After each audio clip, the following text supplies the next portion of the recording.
nói với tôi một xe lửa cần tạm mua nè, tôi sau sẽ lại thọ tôi đi chặt tôi lo cho không nè,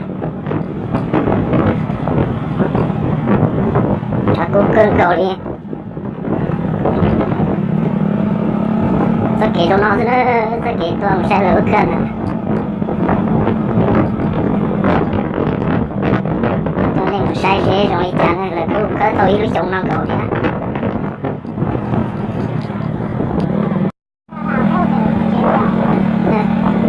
Tôi sai tôi trò đấy, tôi trò là lúc cần là thò, nó khỏi là thò nhá bị nó, ô kịp thì đâu nè, đây đâu không đến đấy ra ya, ô kịp thì cưng rồi đó, đã bỏ cái tua thế này.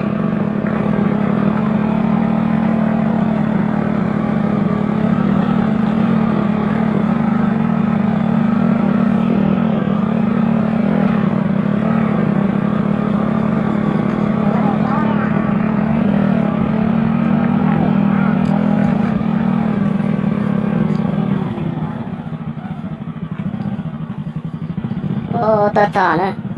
rồi bên sai xe không chả,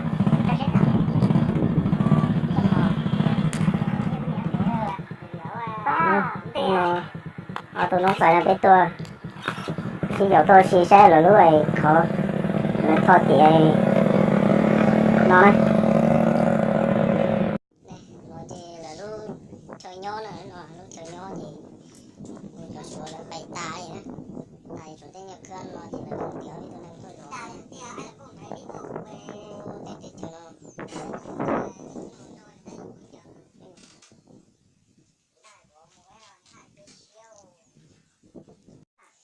nó nó nói với tôi sâu là lúc khỏi con nó tết cũng gọi ra là xịt thôi là cho vô cha hồi là xịt thôi cho cái một xe xe rồi cha hồi gồ liệt đây tổng tôi xem tổng sẽ cần gồ liệt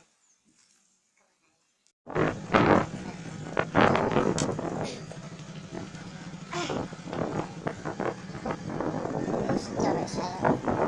tao sẽ kể nó đẹp hồ này nào rất khó lắm đấy khó nhất thì đâu đó để được cuốn cầu thế này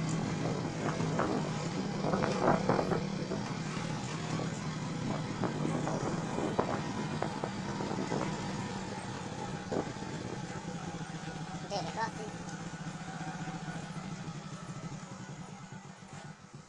ô lúc khó nó cũng sai được ta lưu với xe ui không phải giờ đã chỉ tự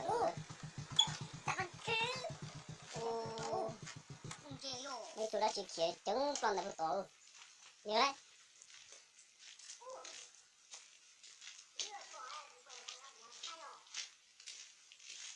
xem nào cái con sai là rất khó lắm ô toàn sai là tài nữa chúng nó còn đi bỏ tụi nó đây trồng tài được to được chứ tụi nó chơi là lúc chạy cũng đeo nó tự cũng sẽ phai pa thế này chỉ phai để đi chỉ tại tôi này để cái xe lưu sẽ trồng sai đi tiêu nó khó nó to cưng rồi nè tụi nó khơi lúc khó nó chơi áp bao nhiêu bó thế này cái trồng năng cái này cái chỉ to một trái nhá còn một ly chỉ cho mẹ to thế này nhớ đó tụi sai hỏi ai được cái nào nó trả được con cô có tập đời số nào lúc khó nó đúng chưa to thế chỉ tao luôn về thay dây to đi cái phần đeo nó là xiên lù thế này ô cho nên tôi sai nó lúc cần là tôi ý xong nó tôi tôi ý xong nó nè thì cho sửa cho món để cho nhau ôi chán á thì là cũng tôi phải che lại cũng món tôi giặt họ kênh rồi nè năng là bữa chỉ bố lại ô lúc cân nó thế nào này cho do là tôi thôi nói là mua cú rồi là chả nó rồi thằng đó lại những tôi nên chùa chị cho nên cho do những mua đất chiều nó thì lại theo tôi làm thuyền bom của nó nè lúc khó là họ chỉ nhiều po dê lợi thế này po dê lợi trong nó xe tay xí nó luôn nè trong nó là thò cầm chữ đó ra 5 ngàn sẵn đó nè còn lúc khó là chỉ tôi vòng nè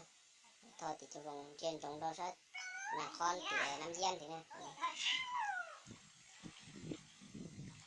ô tổng chạy cơn rồi nè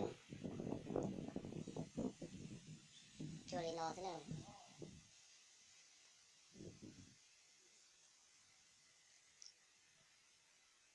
thế này cho bao giờ là cho tờ họ nói gì trong nó thế này tí cho bao giờ xỉa tí cho bao giờ xỉa nó thế này